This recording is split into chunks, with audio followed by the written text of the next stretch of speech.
específico, né? Eu trouxe uma apresentação aqui para vocês, que é uma apresentação básica aqui que a gente tem no escritório, para mostrar para vocês, porque como uma coisa é prática, eu quis trazer como é que é prático. Então, assim, a gente vem determinado cliente, o que é interessante, né? Quando a gente fala de LGPD, você está falando de empresas de todas as dimensões e todos os horizontes. Você está falando de empresa de pequeno porte. Às vezes a gente, essa semana eu conversei com um determinado cliente que são, cara, 20 pessoas na empresa, pequenininha. Até empresas gigantes. A gente tem clientes aí que, cara, tem mais de 10 mil funcionários. Então, e isso abrange todos os setores. A gente tem empresa de educação a banco, então você tem um universo gigante. A perspectiva da LGPD, ela tem uma oportunidade, inclusive, de trabalho para todo mundo em todos os horizontes. Então, o que a gente faz, geralmente? A gente nivela o conhecimento e a gente mostra um pouco do que são os serviços básicos. Então, cara, quero estar compliance com quero que a minha empresa seja compliance com a LGPD. E aí tem duas vertentes, né? Tem pessoas que estão ficando compliance por medo, e aí, cara, medo aí do PROCON, medo do Ministério Público, medo da Autoridade Nacional de Dados, medo dos advogados. Tem pessoas que estão ficando compliance porque tem grandes clientes, então empresas B2B. Cara, tem muita startup que tem que ficar compliance porque trabalha com grandes empresas. Tem prestador de serviço, a gente auxilia alguns escritórios. Então, cara, tem um mundo aí de quando você entra num projeto de compliance da LGPD, cara, é fazer o que a gente chama desse data mapping, né? Então você vai fazer um mapeamento dessas informações. Por onde começa? Primeiro, essa reunião virtual para apresentação dos membros da equipe com workshop. E aí eu quero começar falando disso nesse item 1, porque ele é muito relevante. O que a gente vê? E aí imagino que muitos de vocês aqui estão trabalhando em projetos, ou vão trabalhar, ou trabalham em escritórios, ou trabalham em empresas, então é muito legal vocês saberem isso. Cara, a gente, por experiência própria, a gente já implementou muitos projetos, e o que a gente vê hoje é o seguinte: se você não tiver uma conscientização dos níveis mais elevados da empresa, potencialmente o teu projeto de compliance de dados vai ser furado. Por quê? Porque, cara, a verdade é que o nível de atenção que você vai dar, que você vai ter... Cara, alguém pediu para fazer a tela em cheia. Tá ruim de ver? Vou tentar...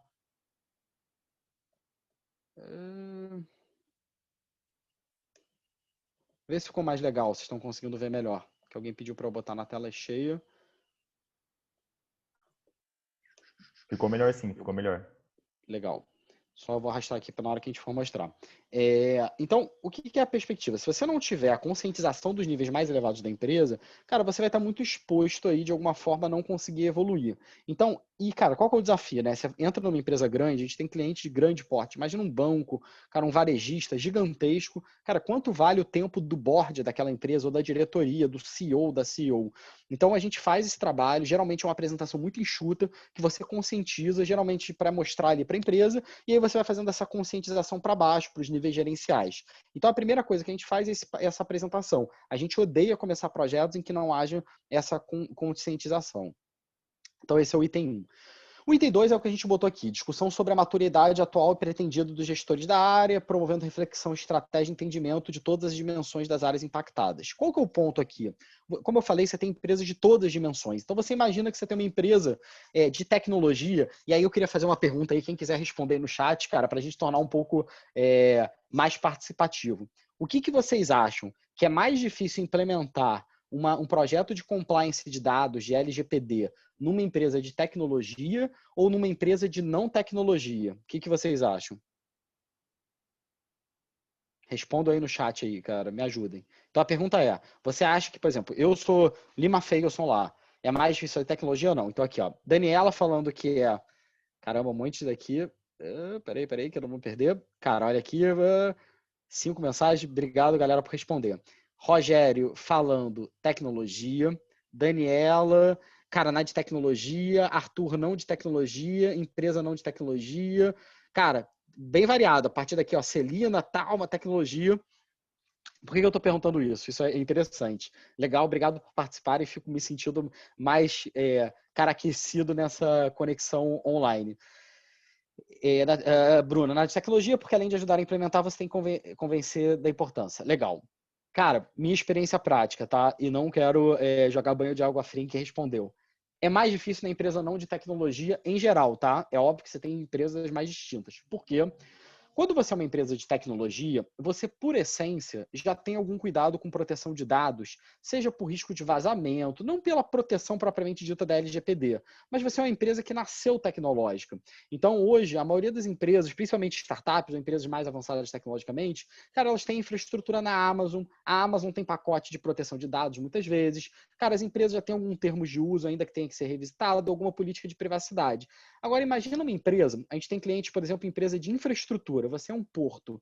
Você acha que uma empresa portuária é, já pensou em proteção de dados? E essa empresa tem que se adequar? Será que um porto ele precisa do trabalho de LGPD?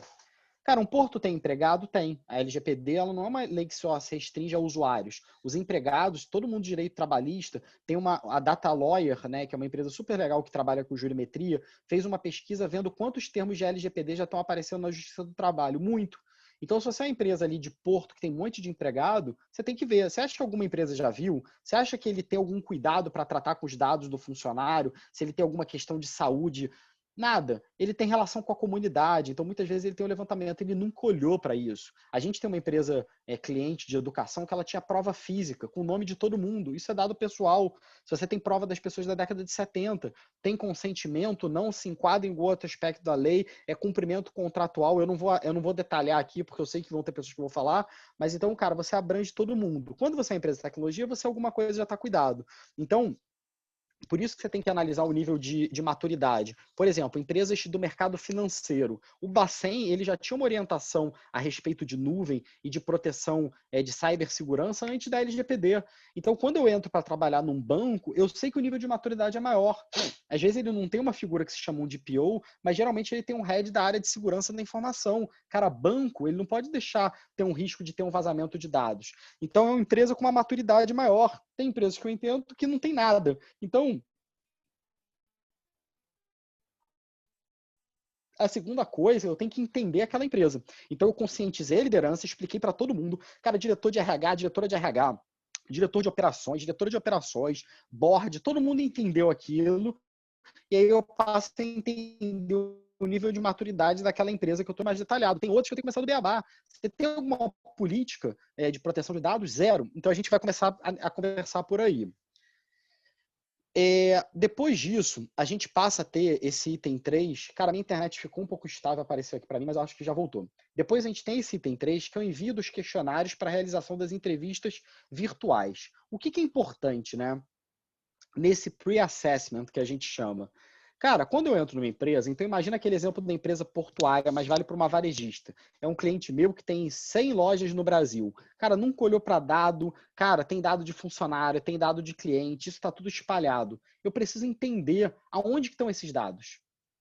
Será que o RH tem um sistema próprio? Será que a galera de marketing usa um sistema próprio? Será que aquela empresa desenvolveu alguma solução tecnológica? Então, esse questionário, ele me ajuda a entender quais dados, aonde eles estão sendo tratados. Então, se eu não tenho esse questionário respondido, e aí é uma dúvida muito grande. Cara, com quem que eu falo? Você imagina, às vezes tem empresas, cara, que você tem, sei lá, 10 mil funcionários. Eu vou falar com todos os 10 mil funcionários? Óbvio que não. Então, eu tenho que eleger as áreas. Então, eu mando o formulário para o head do RH, eu mando o formulário para a head de tesouraria, eu mando o formulário para o jurídico. E aí, com base nessas informações, nesse formulário, eu vou entendendo aquela empresa. Então, eu conscientizei todo mundo, eu entendi o nível de maturidade e as expectativas com aquele trabalho, e aí eu disparo aquele questionário e passo até as respostas. A partir daí, eu começo a entender aquela empresa. Então, eu consigo entender quais bancos de dados ela tem. Ela tem bancos de dados nativos e não nativos. Então, eu sei que ela usa, por exemplo, sem fulanizar, mas o SAP, que é uma solução ali para contabilidade. Eu vejo que ela usa um sistema Y para o RH. Eu vejo que no jurídico ela usa uma plataforma de RP. Então, eu começo a entender aqueles dados e começo a entender quais áreas são as mais sensíveis. Então, como eu falei, numa empresa portuária, a relação com a comunidade tem muito dado pessoal. Talvez uma área ligada ao jurídico não tenha tanto dado pessoal, e aí eu começo a fazer isso. E aí eu vou para essa parte aqui, eu vou só mexer aqui para vocês conseguirem analisar, que é a parte do inventário. Então, eu começo a fazer esse inventário de dados, e aí é um trabalho muito grande do jurídico. E aí foi perguntado sobre tecnologia. Muitas vezes você precisa de um apoio de uma empresa de tecnologia para fazer a extração desses dados. Então, eu, como escritório de advocacia, eu vou ter dificuldade de entrar no SAP e buscar as informações, as tabelas. Então, é isso que a Dados Legais, a OneTrust ajudam. Então, você buscar aquelas informações e trazer para o jurídico. E aí, o que nós, como advogados, a gente começa a olhar? A gente começa a olhar dado por dado daquela empresa pessoal e começar a entender a base legal. Então, imagina, dando um exemplo bem prático. Eu sou uma empresa de educação e aí eu descobri que aquela empresa de educação, ela guarda todos os nomes dos alunos que são menores de idade, tem uma particularidade, e o nome dos pais, e o CPF dos pais. E aí, por que eu estou guardando o CPF? O que a lei prevê é que, e isso também quebrando um pouco do parâmetro, eu não sei qual o nível de profundidade que as pessoas conhecem a lei LGPD aqui dentro desse grupo, mas muita gente acha, às vezes, que o consentimento ele é o que há de mais importante dentro da LGPD. E quando a gente faz um trabalho de compliance, a gente geralmente foge do trabalho da questão do consentimento. Por quê? O consentimento ele pode ser revogado a qualquer instante. Então, a gente sempre tenta buscar uma outra base legal para não ficar exposto ao consentimento. O que geralmente a empresa quer enquadrar como interesse legítimo, que é previsto lá na lei, que é a perspectiva de você como interesse legítimo, que é uma cláusula super aberta. Então, entre o interesse legítimo, que é um extremo, e o consentimento, existem vários matizes. Então, eu vou entender o seguinte, olha, eu estou coletando o CPF porque eu preciso emitir nota em nome do pai daquele aluno ou da mãe daquele aluno. Se eu vou emitir uma nota fiscal, eu preciso cumprir uma obrigação na Receita. Então, eu estou cumprindo uma obrigação legal. Putz, eu estou guardando a área de RH. E aí eu começo a fazer a classificação. E aí é importante que, seja advogado ou advogado que está olhando, entenda muito bem das bases legais, porque ele vai classificar. Então, cada base daquilo ali vai ser classificado. E aí entra dentro daquela pergunta que o Dixon fez de certificação. Cara, se eu não souber que o profissional ou a profissional que está lidando com a classificação é bom, ele pode estar classificando tudo de qualquer jeito. Então é importante saber, então é importante ter esse conhecimento. Depois disso, a gente vai para a confecção do que a gente chama de roupa, né? O roupa nada mais é do que esse registro de operações de tratamento de dados pessoais. Eu vou explicar. Então, basicamente, a depender dos dados que você está tratando, você faz esse roupa para manter esse relatório dentro de casa. O que é importante entender? Hoje, você ainda não tem as diretrizes da Autoridade Nacional de Dados. Você tem as balizas da lei, que são muito gerais. Então, toda vez que a gente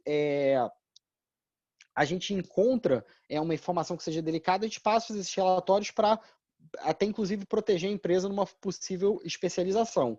E a gente vai fazendo esses gaps, a gente vai entendendo cada um desses gaps dentro da classificação, o que ficou em aberto ali para a gente começar a remediar. Então, cara, eu estou tratando um dado indevido. Cara, eu não consegui achar nenhum fundamento legal. Talvez eu tenha que buscar um consentimento, porque nesse caso realmente eu não tenho nenhum fundamento. Então, essas seriam as primeiras 6 fases que a gente tem que fazer. Então, o data mapping ele é fundamental.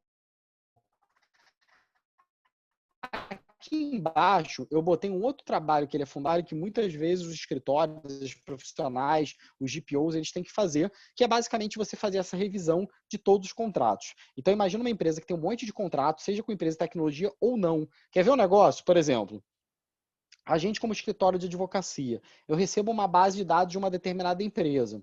Cara, eu estou tratando em nome daquela empresa. Eu sou um operador. Então, no contrato de honorários advocatícios, eu tenho que ter uma cláusula prevendo como é que vai ser aquele tratamento, de qual a responsabilidade. Então, essa parte da revisão dos contratos é muito para ajustar níveis de responsabilidade.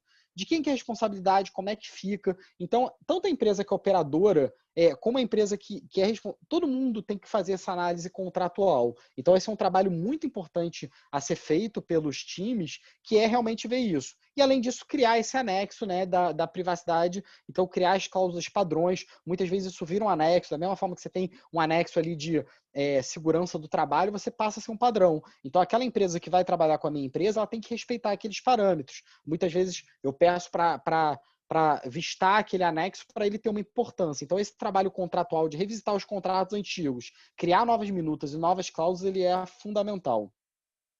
Pessoal, estão acompanhando aí, se puderem dar um ok aí só no chat, só para eu ver que se eu estou aqui online, está funcionando tudo bem. Show de bola!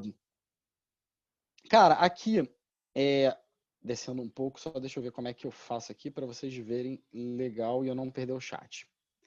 Aqui é um pouco da revisão e do programa de LGPD. Então, aqui quebrando essas 4 etapas, né? A primeira parte é revisão ou criação, como eu disse. Por que revisão ou criação? Porque tem empresas que já têm uma política de privacidade, é aquilo que eu falei.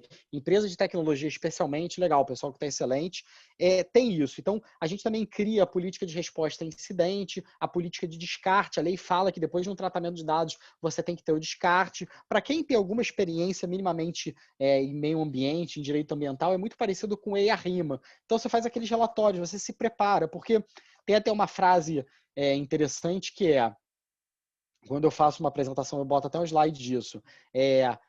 Tem dois tipos de empresa. Tem as empresas que já sofreram um ataque de hackers e tem as empresas que não sabem. Então, basicamente, todo mundo, potencialmente, infelizmente, está exposto a um vazamento de dados. A gente tem casos, e eu não vou fulanizar, mas tem casos públicos de eventuais riscos, cara, envolvendo empresas financeiras. Tem empresa que abriu IPO, no dia seguinte tinha escândalo de vazamento.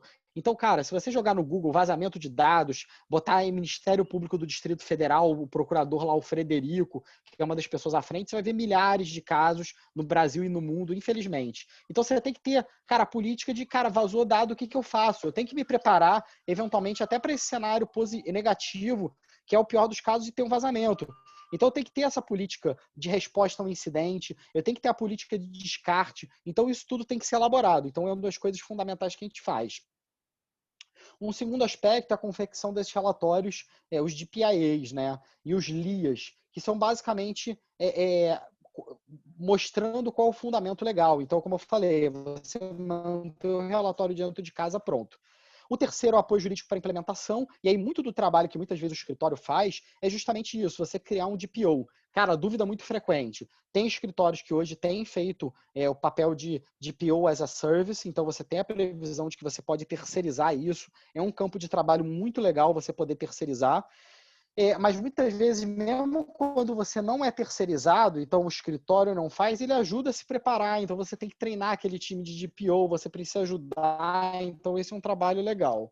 E por fim, a elaboração desses relatórios finais e essas reuniões para apresentação de relatório. Então esse seria o roadmap da LGPD.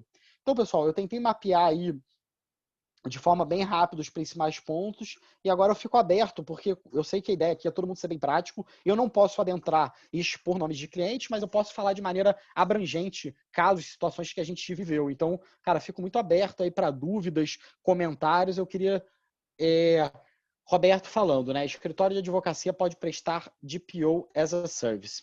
Cara, discussões, tá? Das mais distintas, principalmente do trabalho ali, do que é trabalho típico de advogado. Existe todo um capítulo aqui a gente para falar o que a OAB permite ou não, mas a gente vê escritórios fazendo isso. A gente tem visto também pessoas criando consultorias, empresas especializadas nisso. A lei, a medida provisória mudou, virou lei, você teve várias alterações. Em determinado momento, isso não está vigente, mas só para trazer esse dado, em determinado momento você tinha a obrigação de que o DPO tivesse formação jurídica. Isso caiu, isso não passou, mas muitas vezes tem. Muitas pessoas de formação jurídica acabam sendo DPO, mas você não tem obrigação que a pessoa seja, e ainda não tem essa obrigatoriedade do certificação, mas a gente não sabe como a autoridade vai fazer, e é de bom grado que você tenha uma certificação. Laiane aqui. Peraí, pessoal, desculpa, passei aqui rápido. Bruno, nisso de treinar uma equipe de DPO da empresa, poderia ser qualquer empresa que fornece serviço de adequação, na minha sua cabeça quem tem notificado poderia treinar alguém. Concordo, por isso que a certificação é importante, mas em princípio isso ainda não está regulado, então a princípio qualquer um pode treinar. E aí é aquele negócio, né? Em terra de cego que tem o olho é rei, né? Então a gente está vivendo um momento muito inicial da LGPD, muita gente falando um monte de besteira, e como é que você vai saber se a pessoa tem capacidade ou qualidade? O mercado está super buyer para isso, né? As pessoas estão buscando consultorias a todo momento e um monte de gente falando. Então eu acho que a certificação ela vem para trazer isso. De maneira bem prática, existe algum padrão para a elaboração dos relatórios, programas, utilização, documento comum de formatação? Cara, pergunta muito legal, Luiz. Como eu falei, a Autoridade Nacional de Dados ainda não criou padronizações. O que a gente tem trabalhado? Esses GPIAs, os LIAs, tudo que a gente está criando, a gente criou modelos de escritório, outros escritórios têm outros modelos. A gente se baseia muito basicamente no horizonte ali do GDPR europeu. Então, hoje, isso é um negócio interessante também de ser falado. Hoje, se você lida com dados, você tem que estar atualizado com o que está acontecendo na Europa, porque é o parâmetro que a gente tem hoje. Então, não dá para as empresas esperarem a autoridade nacional de dados começar a soltar um monte de orientação para a gente começar a adequar. As empresas estão fazendo isso até porque a lei já está em vigor. Então, a gente se baseia muito na Europa. Então, você não tem padrões ainda, mas tem estándares de mercado que estão cada vez mais sendo utilizados. Então, o mercado aprendeu muito nos últimos anos. Então, a tendência é que você vai ter alguns padrões trazidos pela autoridade. Caraca, muitas perguntas. Espera aí, estou rolando aqui para entender as dúvidas. Bruno, quer que eu te ajude a acompanhar aí? Eu vou lendo para ti. Tá pelo Cara, eu celular, vou né? tranquilo. Eu vou, cara, isso, treinar a equipe de maneira bem prática. Aqui, é comum a resistência forte de diretorias ou setores estratégicos? Cara, muito legal a pergunta, Arthur. Um outro ponto que eu falei, por isso que a conscientização é fundamental. Eu adoro quando a gente é contratado pelo nível maior da empresa. Muitas vezes, quem está puxando isso dentro das empresas? O jurídico, a área de TI, tem algumas empresas que têm comitê. Cara, se o nível mais alto da empresa não tiver comprado, a coisa morre. O que é muito frequente acontecer, às vezes é o diretor ou a diretora jurídica estão comprados, vendeu isso para o CEO, para a CEO, e aí você tem áreas da empresa que não estão. Putz, a diretora de RH não está nem aí para isso. E aí você tem que fazer isso e por isso que você precisa do apoio lá de cima e até no nível gerencial. Porque imagina o seguinte, LGPD é muito legal, é muito bonito, para quem está trabalhando com isso.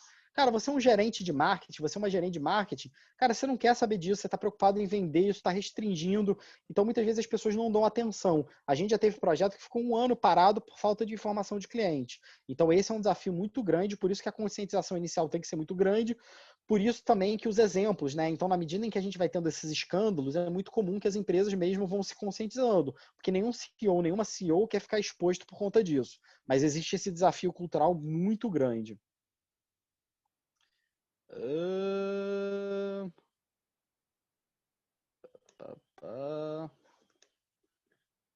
Pessoal, ignorância plena aí, vocês estão vendo acompanhando, que é super pequenininha aqui. Os falsos especialistas. É comum a resistência, valeu mestre. Caramba, De eu não maneira consigo bem rolar, cara. prática, tu chegou a responder, Bruno? Qual? Do Luiz Matias. De maneira bem prática, existe algum padrão para elaboração dos relatórios, Já, programas? falei. Cara, eu tô nessa aqui da Júlia, Júlia, Lilroy. como está sendo a adequação de contratos. Cotidiano, tenho visto alguns contratos de processamento de dados extremamente abusivos e muitas vezes fora da realidade tem sido a atracação da minuta. Cara, pergunta muito boa, Júlia. Cara, o que acontece?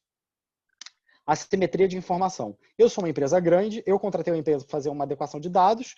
Cara, top-down, vou tentar botar tudo que é cláusula. Do outro lado, muitas vezes tem alguém que não sabe bem de LGPD, porque tem poucos profissionais na prática, e a pessoa acaba assinando. Então, isso é uma tendência de algumas empresas quererem alocar, e eu acho muito boa a tua colocação, e é pela falta de conhecimento. Então, um lado conhece pra caramba, o outro lado conhece muito pouco, a galera empurra mesmo. Então, assim, muitas vezes. E aí, às vezes, tem uma relação até assimétrica, né? Imagina você, é uma empresa que presta serviço para uma outra, fala, cara, ou assina esse anexo, ou você tá fora. Então, as pessoas acabam assinando. Eu concordo, eu acho que vai ter muita discussão isso no tribunal, eventuais cláusulas leoninas ligadas à LGPD, mas você tem toda a razão. Isso, na prática, muitas vezes tem acontecido por uma falta de informação do outro lado. Então, alguém conhece muito, acaba empurrando cláusulas ali muito fortes para uma outra empresa.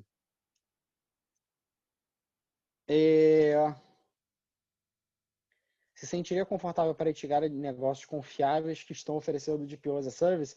Então, acho que empresas, né? Cara, eu acho que a Dados Legais tem feito isso. Pena que a Luísa não tem aí, mas algumas empresas têm feito isso. Eu posso indicar empresas que eu estou mais envolvido, que é a Dados Legais. Salvo melhor engano, posso até antecipando alguma coisa que ainda não está lançado no mercado, mas em algumas reuniões eu vi eles falando que fariam isso. Thaís. Cara, eu vou ampliar aqui, cara, porque tá muito ruim de ler aqui no. Aí eu consigo scrollar melhor. Cara, muitas empresas oferecendo serviço, mas dificuldade de medir confiabilidade. Concordo muito, Thaís, muito. Tem muito charlatão que foi falado isso.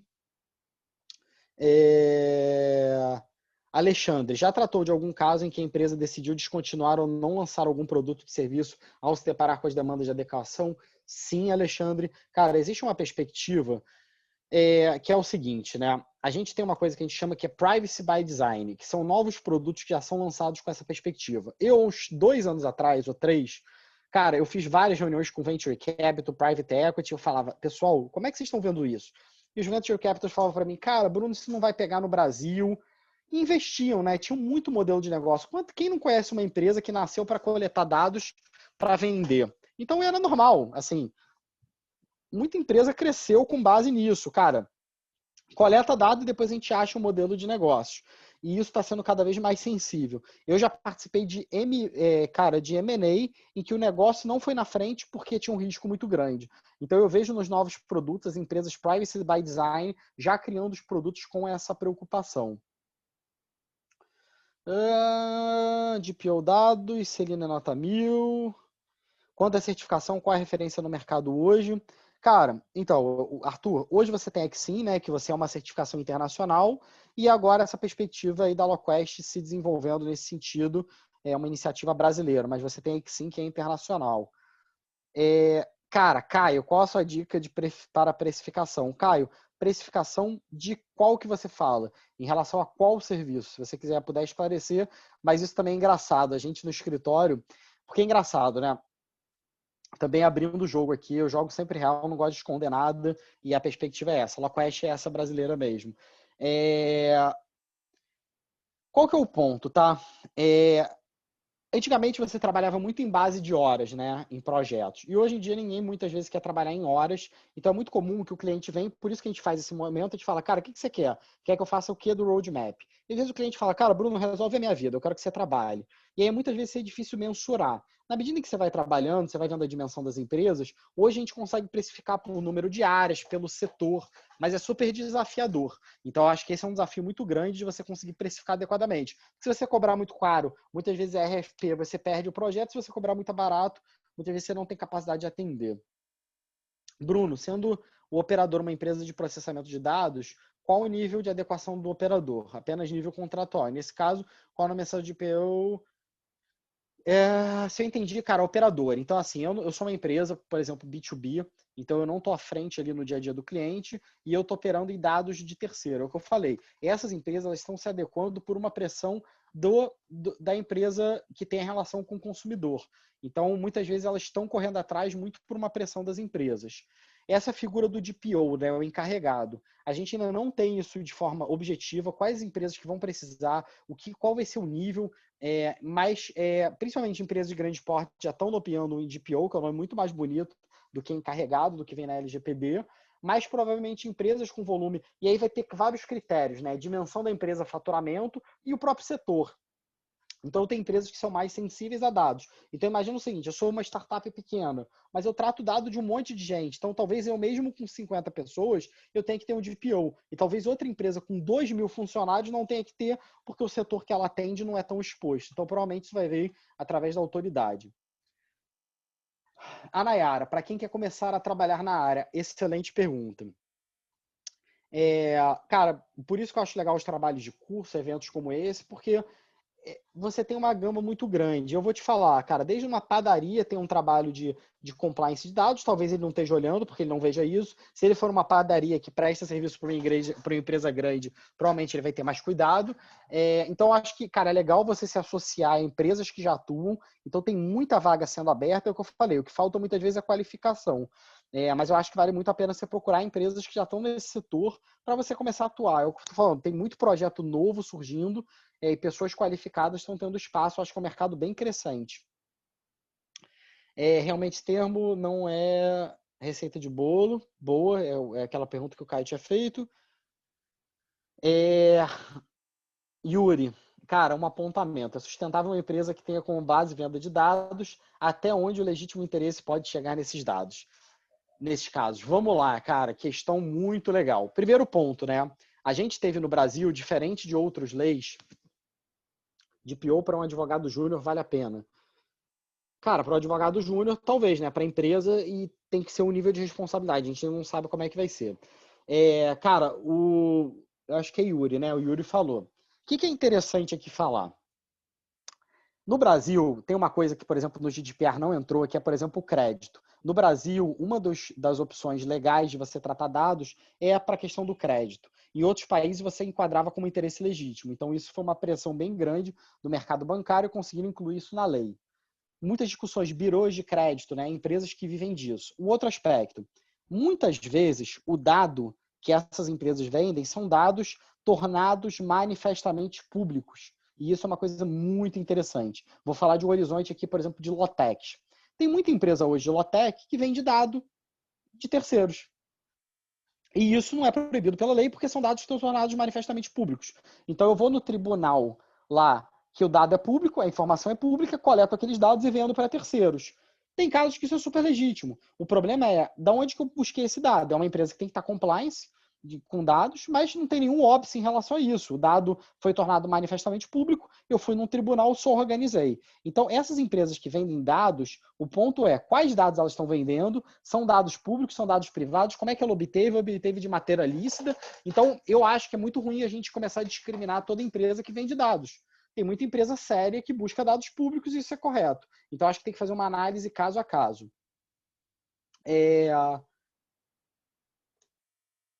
Bruno, parabéns pela aula. Como você vê o trabalho da consultoria para proteção de dados com foco no setor público? Jerônimo, tema muito legal, o poder público muitas vezes esquece. No nosso livro, a gente tem um livro publicado pela RT, tem dois, na verdade, de dados. O mais recente é o de capa laranja, e eu falei da administração pública, eu falei um pouco da reserva do possível.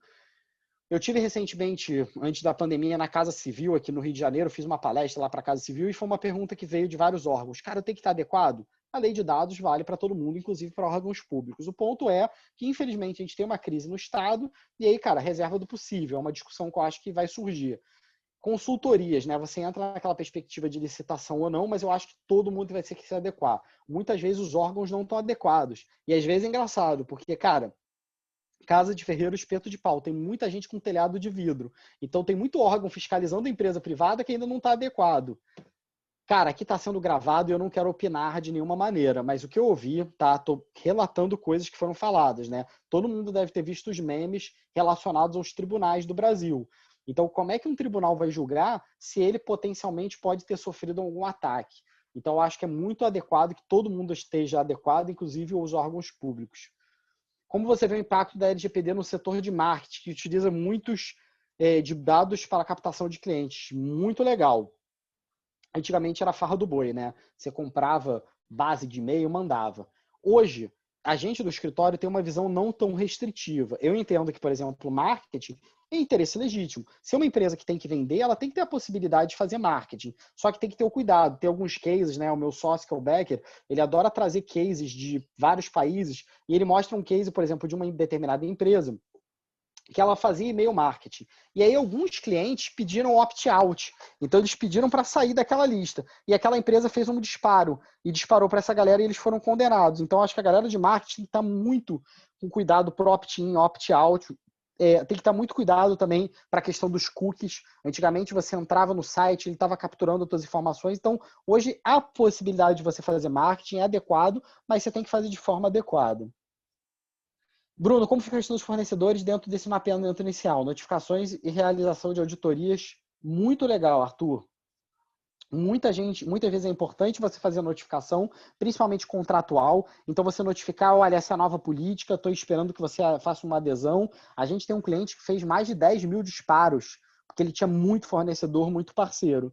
Então, é fundamental. Em alguns casos, você existe esse trabalho da auditoria. Se é um parceiro muito estratégico, então você está coletando informações, um parceiro de tecnologia, às vezes você tem que fazer uma auditoria para realmente ver se ele está adequado. Até para aquela culpa em vigilando, né? Responsabilidade solidária ou subsidiária. Então, é muito legal que você veja teu parceiro.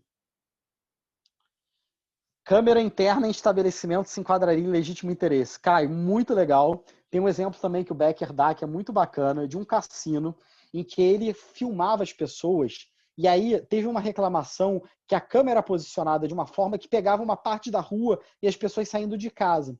Então, esse caso de câmera que você está trazendo, já tem alguns julgados fora do Brasil e é tudo ver a adequação. Então, se eu estou fazendo uma câmera de segurança, o que eu estou pegando? Qual parte? Será que eu estou indo além? A gente teve um cliente também de uma empresa de infraestrutura que é isso, ele era obrigado por lei a filmar determinada coisa. Só que o ponto é, até onde ele está filmando está indo além, então câmera interna, por essência, muitas vezes é por interesse legítimo, às vezes até por um cumprimento de uma obrigação legal, então nem o interesse legítimo, mas o cumprimento de obrigação legal, mas ele tem que vir dentro de uma perspectiva da adequação. E ainda que você tenha essa perspectiva da lei, você tem que adequar. Então, é importante. Cara, José falando de muitas multas, onde e como está armazenado, legal, Roberto. Pessoal, falei muito rápido. Não sei se eu ajudei, não sei se tem outras dúvidas. Dixon, estou à disposição, estou cansado. Cara, adoro fazer palestras físicas, é uma pena que a gente está vivendo esse momento, né? Não vou entrar aqui em aspectos de corona, quarentena. Mas, cara, palestras digitais são muito desgastantes, que a gente fala muito rápido e sem interações humanas. Yuri, quanto à utilização de dados públicos para marketing, há necessidade de haver para titular uma expectativa razoável de que aconteça aquela abordagem em função de um contrato anterior? Cara, existem algumas restrições, a gente sabe do SMS, vocês já tinham regulações até anteriores relacionadas ao tema, então isso vai variar de caso a caso, mas é um cuidado que se tem que ter. Como enfrentar essa questão? A lana nos condomínios, é o que eu falei. Eu acho que você tem casos em que você tem que ter, até por segurança, só que você tem que ter dentro da adequação. Então, para onde essa câmera está posicionada, o que ela está captando, qual a necessidade, como é que você está tratando aqueles dados, como é que é a tua política. Então, eu acho que esse âmbito de condomínio é um mercado muito grande, muitas vezes inadequado. E é o final da cadeia, né? É o que a gente falou. Você pega o GDPR lá na Europa, muitas empresas ainda não estavam adequadas. E quando você olha para condomínio, isso é muito pulverizado. Então, acaba que muitas vezes os condomínios não estão adequados, mas é fundamental. Então, você vai ter que mudar determinadas práticas. Daniele, acho que é bom senso. Muito legal, Daniele. Além do bom senso, é o que eu te falando, eu acho que é muito legal se basear em jurisprudência, principalmente fora do Brasil, porque no Brasil não tem jurisprudência consolidada. Então, é muito legal ver esses casos de outros países, tem um acervo muito grande já de casos fora do Brasil e fundamentar de maneira adequada. Como você vê o problema do conflito de interesse na atuação e nomeação do DPO? Não entendi o que seria o conflito. Se ele assumir mais de uma outra área, realmente pode ter um conflito dentro disso.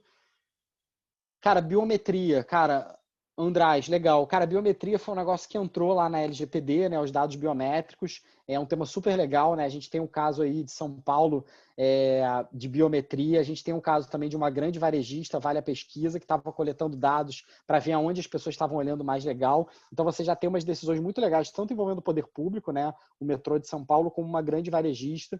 Então já tem os casos legais. Gerente jurídico é uma pessoa. Acho que isso que é nada legal. Legal, Daniele. Cara, a mesma discussão que a gente já teve no mundo de compliance, né? Muitas vezes o jurídico, ele conseguia, o departamento jurídico, o head, acabava tendo compliance e a gerência jurídica ou a diretoria jurídica. Muito legal, muitas pessoas são contrárias. Eu, particularmente, acho que se a empresa tem capacidade financeira, o ponto que às vezes, muitas vezes não tem e acumula, mas se você puder ter alguém independente, certamente aquela pessoa vai ter mais autonomia. Caramba, mais perguntas chegando. Biometria, pessoal, o Zé mandando aí, avaliação. Como você tem tratado quando encontra dados sem base legal que a empresa possui? Aquilo que eu falei da adequação. Muitas vezes você vai ter que ter o consentimento, né? Antes da LGPD, qual você acha que seja a recomendação eliminar a informação? Como seria o processo? E adequação dos condomínios. Cara, vamos lá. Cara, uma questão básica aí também, mas eu acho que vale a pena o nivelamento. Bruno, a LGPD entrou em vigor. Tudo que eu tinha para trás está adequado. Não. Eu sempre falo isso, é uma coisa que eu canso de repetir, mas vale sempre falar. Cara, a LGPD ela foi muito infeliz em usar a palavra tratamento. Por quê? Porque tratamento geralmente pressupõe uma conduta ativa. Você está fazendo um tratamento dentário, você está fazendo um tratamento médico, parece uma conduta ativa. No entanto, quando a lei fala de tratamento, ela lista lá e é de forma bastante detalhada, né? A gente tem isso dentro da LGPD, qualquer ato. Então, você mantém o armazenamento. A lei entrou em vigor, se você estava armazenando daquele lado, você está tratando.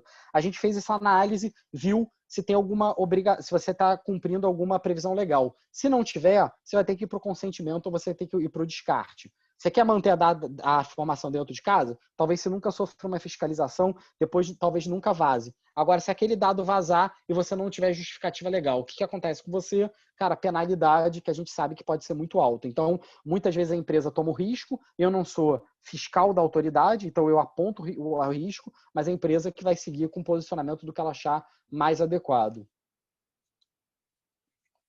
E adequação dos condomínios, controlador e administração. Muito legal, muito comum essa figura realmente. A administração tratando dados terceiros. Muitas vezes você vai ter cumprimento de obrigação legal, etc. Você tem que analisar caso a caso. Falta de autonomia do DPO, que também é funcionário complementação. Muito legal, cara. Você vai variar de empresa para empresa. Quando você tem empresa de capital aberto, por exemplo, o DPO está mais protegido, né? Ele pode apresentar para o board, ele está mais restrito. Uma empresa de capital fechado, muitas vezes a gente sabe que sofre uma pressão. A gente ainda não tem esse balizador, a gente não sabe o grau de independência, isso vai vir por regulação pela autoridade, mas em alguns países do mundo você já tem isso de maneira mais objetiva. Obviamente que eu sempre vou ser defensor para o maior grau de independência, né? Por exemplo, a gente tem similaridades em outras áreas. Por exemplo, tem funções que você exerce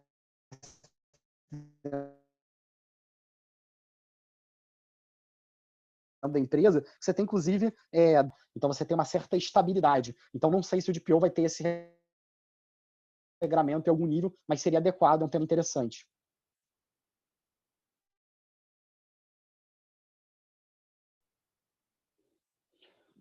Daniel está no caso da Bélgica, muito legal.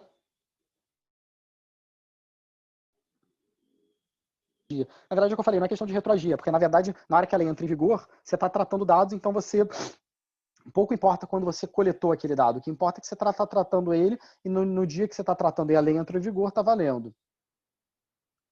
Havendo investidor internacional, uma para cada lei nacional. Cara, pergunta também muito legal, Arthur. O Ronaldo Lemos, ele foi até meu orientador no doutorado, ele fala do efeito viral da lei de dados. Então, até a questão do Brasil ter entrado, era uma lei que estava sendo discutida há 8 anos no Congresso e veio, é justamente porque a gente está criando esse blocão de empresas adequadas.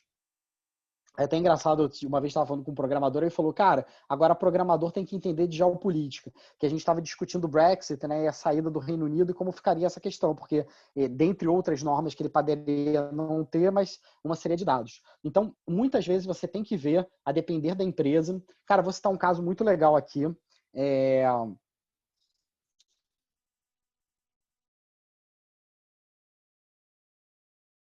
não vou citar o nome nem o país, tá? Para não falar, ele criou a norma de cloud, ele previu que determinados países que não tivessem acordos bilaterais com o Banco Central não poderiam ter as informações do determinado cliente daquele banco fora do Brasil. Qual que era a ideia, né? É que, cara, eu não quero que os dados bancários de um brasileiro estejam sendo tratados, operados em outro país. A gente participou muito nessa discussão com o Banco Central e é engraçado, porque se a gente teve um momento que não o Banco Central, mas algumas pessoas defendiam que o dado só podia ser tratado no Brasil. E você não ia ter cartão de crédito, porque as grandes bandeiras do mundo, elas tratam fora do Brasil. Então, você não vai querer que uma empresa de cartão de crédito, uma bandeira, ela faça isso no Brasil. E aí esse banco era um banco estrangeiro que não tinha um acordo bilateral no Brasil, ele não podia tratar dados fora. Então você teve que ter essa adequação. Então muitas vezes a gente olha para ver se o país, principalmente, ele é adequado, se ele está dentro de um regramento. Hoje, os países ocidentais cada vez mais estão dentro disso. Tem uma discussão que dá para ter uma aula sobre isso, que é a questão geopolítica, né, dessa internet, que a gente está criando duas internets no mundo, né, a questão da China e da internet global. Então você tem restrição. É muito importante você ver o país que você está tratando e ver como isso se dá. Pode falar sobre a aferição da identidade do titular para fins de resposta e solicitação. Acho que a Celina levantou esse assunto. Cara, Thaís, esse é um tema que me preocupa há uns 2 anos. Quando a gente criou a Dados Legais, era um tema que eu falava. Você cria um monte de direito para o titular. Como é que eu sei que o titular é o próprio titular? Então, se você obrigar que todo mundo se certifique, então eu tenho que ver se o cara está certificado certo site. Você vai restringir o direito dele. A gente já tem recebido algumas demandas de empresa e esse é um cuidado muito, muito que você tem que ter, porque se você não souber que aquele é o cliente, quem está te demandando é efetivamente aquela pessoa titular do direito, você pode estar, inclusive, fazendo um incidente de vazamento. Na Dados Legais, a gente criou algumas soluções legais, então você tem uma conferência pelo celular previamente cadastrado, mas esse é um ponto bem interessante, Thaís, bem legal mesmo. Pessoal, 7h56, não sei se eu respondi, cara, são infinitas as questões, espero ter contribuído. Estou suando aqui, muito calor. Cara, um prazer. Cara, meu WhatsApp, meu LinkedIn, meu Instagram está disponível. Às vezes eu demoro porque é pergunta pra caramba. Tô com mais de 100 respostas aqui do WhatsApp que eu tenho que responder até o dia acabar. Mas contem comigo, cara. Parabéns, achei um nível muito legal. Parabéns ao Dixon pelo evento. Parabéns à Loquest. Muito legal a solução que estão trazendo para o mercado. E estou à disposição aí. Nós que agradecemos, Bruno. Ótima palestra, ótimo bate-papo. Foi mais bate-papo do que palestra, né? E assim que é bom, foi interativo e prático, como a gente prometeu aí para o pessoal. Então, peço que todos façam a avaliação lá, que o Bruno vai ficar sabendo qual foi a nota aí do bate-papo que a gente teve e das perguntas que ele respondeu. Então, peço a todos que participem. Bruno, novamente, nós agradecemos. Vamos nos falando, é claro, né? E acho que se ninguém tiver mais nenhuma pergunta, o Bruno também está cansado, aqui também está um calor do caramba. Então, a gente vai dando andamento aí. Então, acho que é isso, Brunão. Bom descanso por aí. Até lá. Valeu, galera. Pessoal, prazerzão. Contem comigo, tô aí nas redes sociais. Instagram, LinkedIn, falem comigo. Às vezes demora, mas respondo todo mundo. Valeu, pessoal. Boa sorte. Vamos tornar o Brasil um país mais adequado à lei de dados. Valeu. Isso aí. Valeu. Tchau, tchau. Pessoal, boa noite. Para quem está com dúvida do grupo do WhatsApp, eu estarei enviando o link aqui nesse exato momento. Deixa eu só pegar o link aqui. Para aqueles que está no e-mail também, tá? Para aqueles que não receberam o e-mail, por favor, me enviem uma mensagem direto pelo grupo. Os contatos do Bruno, você pode chamar ele no LinkedIn, que é Bruno Feigelson normalmente, e também no Instagram. E aí ele vai passar o WhatsApp. Eu não posso divulgar o WhatsApp dele, mas vocês podem acessar aí, entrar em contato com o Bruno, que ele é uma pessoa muito aberta e muito disposta a ajudar quem tiver alguma dúvida a mais do que não foi discutido aqui em aula. E eu peço novamente a vocês que respondam a avaliação que está lá no grupo também. Eu vou até reenviar no grupo a avaliação da aula de hoje, então da palestra de hoje.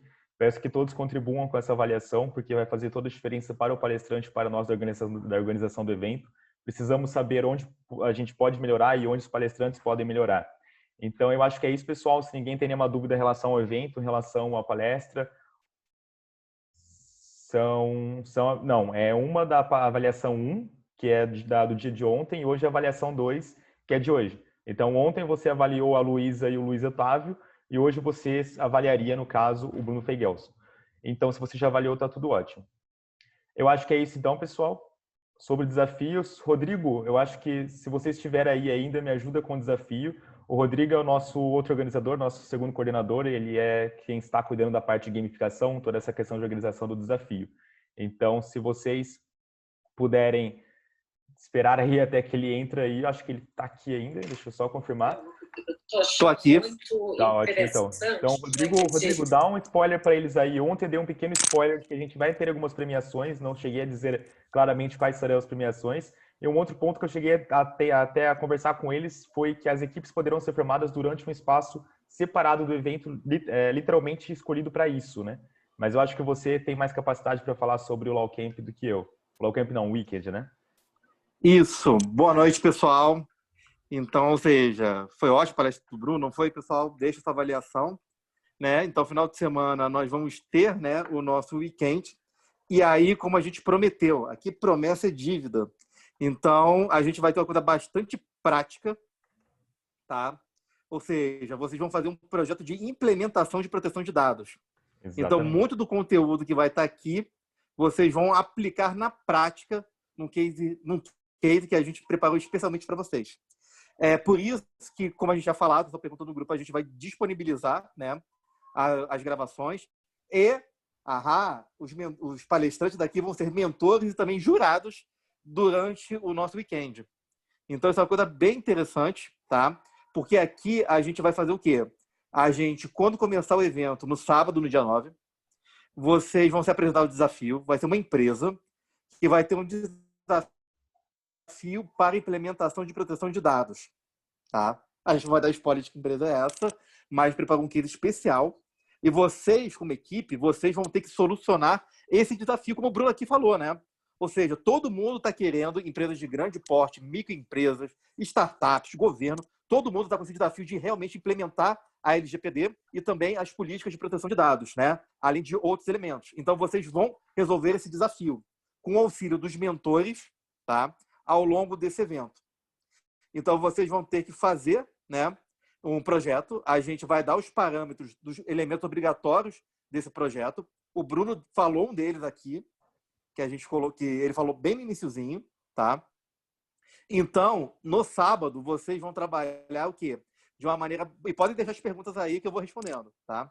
Então, vocês vão ter um elemento muito importante em que você não vai ser aula. Vocês vão montar uma equipe e vocês vão trabalhar nesse projeto. Os palestrantes que estão aqui e outros convidados vão atuar como mentores que vão orientar vocês durante este trabalho, tá? E aí vocês vão apresentar no final de sábado o projeto. Esse projeto ele vai passar por uma avaliação, já que a gente tem mais de 300 inscritos no camp. Então vai ser bem disputado. Então venham se preparado, tá?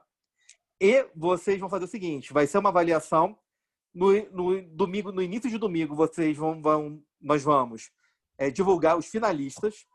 Esses finalistas vão preparar um pitch, uma apresentação rápida, porque vocês vão ter que vender o projeto de vocês para o corpo de jurados que vão ser representantes dos diretores dessa empresa. Lembra? Vocês estão vendendo o quê? Um projeto de implementação de dados que a gente vai trabalhar para eles. Então, vocês têm que fazer um projeto tecnicamente bom e saber vender esse projeto. Aqui, novamente, porque isso é a prática. Então, ou seja, e aí no domingo, vocês vão vai ter esse pitch e a gente vai escolher os vencedores, tá? Então, vou abrir aqui o bate-papo e vou responder algumas perguntas aqui, né? Então, vamos lá. Primeiro, né? Terá lugar de desafios? Sim. Na verdade, quando a gente trabalhar o projeto de implementação, ele vai trabalhar com vários aspectos. Então, vai ter TI, vai ter governança, vai ter jurídico. Então, como vocês estão vendo aqui, né? Quando a gente fala de proteção de dados, não é só lei, não é só jurídico. Você tem que integrar essas questões de governança, compliance, tecnologia e jurídico num projeto. Projeto integrado. O projeto não é um projeto puramente jurídico. Por isso que as equipes elas vão se beneficiar de ter um aspecto bastante diferenciado. Uma equipe diversa vai ter vantagem, sim, tá? Embora vocês vão ter também auxílio dos mentores, né? Implementação desde o início, todas as etapas, o Yuri está perguntando. A gente vai ter, né, os elementos fundamentais. Eu não vou dar spoiler ainda, tá? Até porque tem pessoas que não estão aqui assistindo o bate-papo, tá? Mas a gente vai deixar bem claro quais são os itens de requisito para essa implementação, tá? Alana, aula de sábado, até que horas vai, tá? Então não é uma aula, a gente vai trabalhar tipo num formato, tipo um hackathon, só que a gente não vai programar, a gente vai fazer o projeto ali. Então, na verdade, vocês vão ter até as 9 horas da noite do sábado para entregar o projeto de vocês. E aí, depois, o pessoal vai avaliar e no domingo de manhã a gente vai revelar os finalistas que vão para a segunda etapa. Daniele perguntou, quantas pessoas tem cada equipe, né? Pessoas em cada equipe são de 3 a 7 pessoas, tá? Nas equipes, tá? As equipes, elas podem vir pré-formadas, tá? Mas vocês podem... Assim, não tem equipe. Eu consigo montar na hora, Rodrigo? Consegue. Porque a primeira etapa, depois da gente explicar o desafio, será o seguinte, né? Vocês vão ter um tempo de fazer a formação de equipes, tá? Então, ou seja, quem tiver grupo vai se juntar. Quem não tiver, a gente também vai orientar para que vocês possam montar os grupos, tá? Então, ou seja, sobre domingo, né? Aproveitando a pergunta da Daniele, né? E da Mariana, né? Tem segundo turno. A gente está ciente disso, né? A gente fez uma mudança de programação. Então, o evento ele vai até meio-dia de domingo, quando vai ser feita a divulgação dos vencedores. Dessa forma, todo mundo que tiver que votar, vai precisar votar no segundo turno, vai poder fazer isso na parte da tarde. Ou seja, vai terminar meio-dia, vão poder almoçar com suas famílias, comemorar o resultado do Law Camp, né, do weekend, poder votar na parte da tarde, né? A gente levou isso em consideração. Muito obrigado quando botaram essa questão no grupo. Então, a gente fez esse ajuste levando isso em consideração, tá? Já disse, né? O sábado, o documento é até 9 horas da noite, tá? Então, então vai ser bastante intensivo. Por isso que os palestrantes que estão aqui serão seus mentores, né? E por isso que a gente vai deixar disponível as gravações para vocês também poderem utilizar como elemento, tá? E aí parte também vai ser também os jurados. E aí eles vão avaliar não só o aspecto técnico do projeto de vocês, mas também a capacidade de vocês poderem vender para uma empresa esse projeto de implementação, tá? Mas vamos ver aqui, né? Mesário domingo. Posso trabalhar com a equipe sábado? Pode, Talma. Você pode trabalhar sábado. Se a equipe ela for selecionada para finalista no domingo, o resto da equipe ele pode trabalhar no pitch, tá?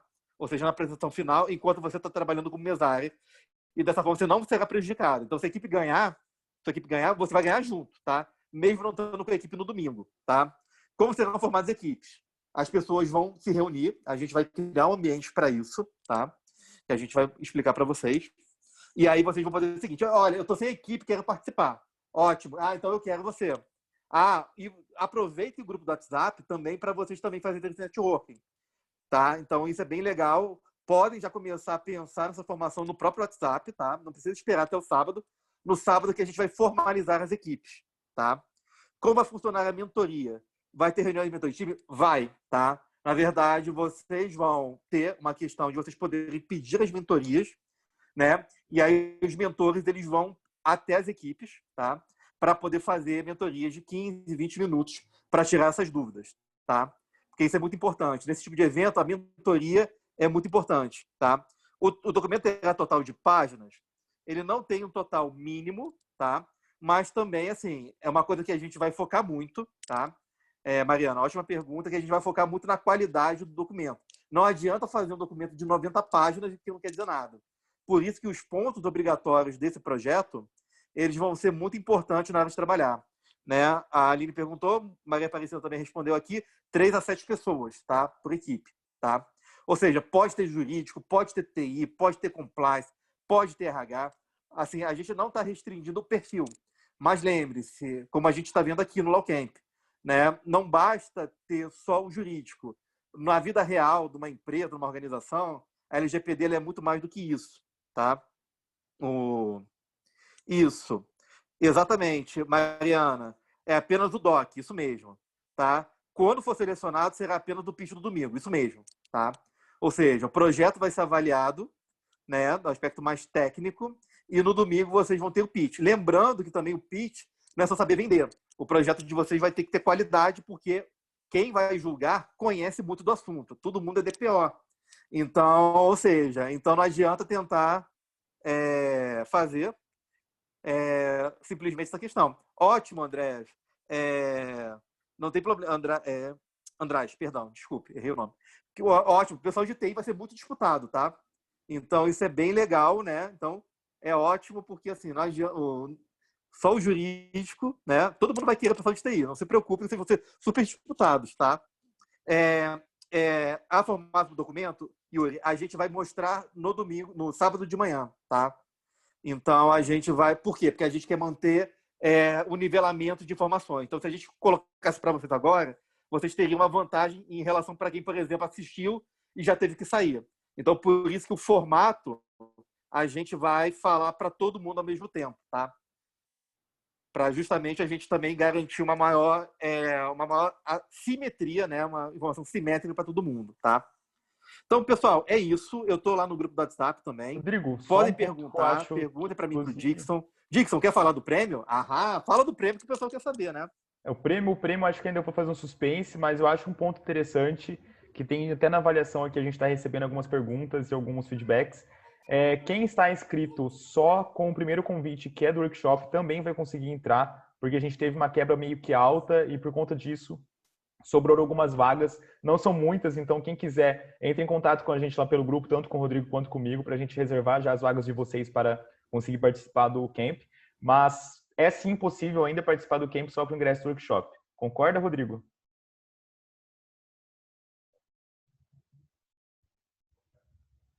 Também tem pessoal perguntando quem tem compromisso durante o horário do primeiro evento no sábado.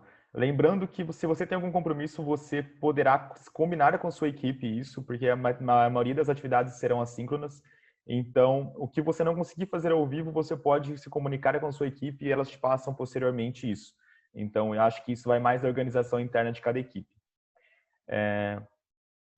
O mini spoiler sobre o documento, aí só se o Rodrigo quiser falar alguma coisa, mas eu acho que até que ele não vai querer falar.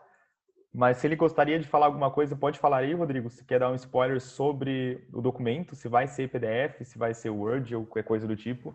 E sobre o prêmio, como eu disse ontem, vocês terão direito a bolsas, quem vencer, algumas bolsas de capacitação jurídica na maior escola de capacitação jurídica do Brasil, não revelarei nomes, vocês que chutem. E os outros prêmios são livros assinados e autografados por alguns autores que aqui estarão presentes e aqui já passaram também, né, como o Bruno, por exemplo. Então, vão aguardando aí que os prêmios serão disponibilizados ainda essa semana durante o evento, não percam nenhum dia, para que vocês não percam informações como essas e esses spoilers exclusivos que estão sendo passados. Isso aí. Acompanhe. E tem o seguinte, né, aquela coisa, formato, assim, o documento ele vai ser em PDF. Vocês podem fazer em Word, em Google, em qualquer formato, mas vocês vão entregar em PDF, tá? A gente vai deixar muito claro na apresentação do formato do projeto quais serão os itens do projeto que serão avaliados, tá? Dando um semi-spoiler, né? Todos eles vão ser falados aqui durante os workshops. Por exemplo, um ponto que vai ter e vai ser avaliado foi um ponto que o Bruno ele falou muito claramente aqui, tá? Então, acompanhem, tá? Acompanhem a da Raquel amanhã, né, Dixon? Esse aí vai ser muito bom. Isso. Eu não perderia por nada o da Raquel, porque ela vai falar de projetos de proteção de dados, né? Então, fiquem de olho e acompanhem, tá? Mas a gente quer fazer o seguinte, né? A gente quer dar a melhor experiência e justamente por isso que o LawCamp, ele é único, né? Não basta, a gente entende que, assim, é um aspecto novo, tem bastante dúvidas ainda. A gente está trazendo especialistas para justamente trabalhar esses aspectos. Tem a questão do arcabouço legal, tem outras questões também operacionais, mas não adianta só blá, blá, blá. Por isso que aqui é um camp prático. E é por isso que a gente tem o Weekend, que é um evento único, pioneiro e sem precedentes, para que vocês mostrem que vocês são capazes realmente de fazer um projeto de implementação, que até para vocês levarem também para a sua vida profissional, né? Seja na empresa onde trabalham, questões de consultoria também, porque a gente acha que é muito importante, tá? E aí podem deixar os esclarecimentos, pode botar dúvida lá no WhatsApp, tá? Que a gente vai respondendo. Para amanhã também vou ter essa interação com vocês aqui para outras dúvidas. Então, qualquer coisa pode nos perguntar, tá? E muito obrigado pela participação de vocês aqui no LawCamp. É isso então, pessoal. Se alguém tiver mais alguma dúvida, pode enviar no grupo. O pessoal está no grupo, está com algumas dúvidas, vamos esclarecer todas também no grupo. Então, quem não faz parte ainda, vou compartilhar novamente o link. Entrem lá, fiquem atentos às notícias que vamos divulgando lá. E é isso. Nos vemos amanhã, mesmo horário de hoje, 7 horas. E amanhã um tema super importante, também um pouco introdutório, mas que vai aprofundar muito no bate-papo, no momento de bate-papo com a Raquel, que hoje é DPO e também professora no FRJ. Então, fiquem atentos e não percam. Daniele, você está no Weekend sim, e se não estiver, é só me chama lá no WhatsApp que eu consigo inscrever você lá. É isso então, pessoal. Boa noite a todos, uma boa semana e até amanhã.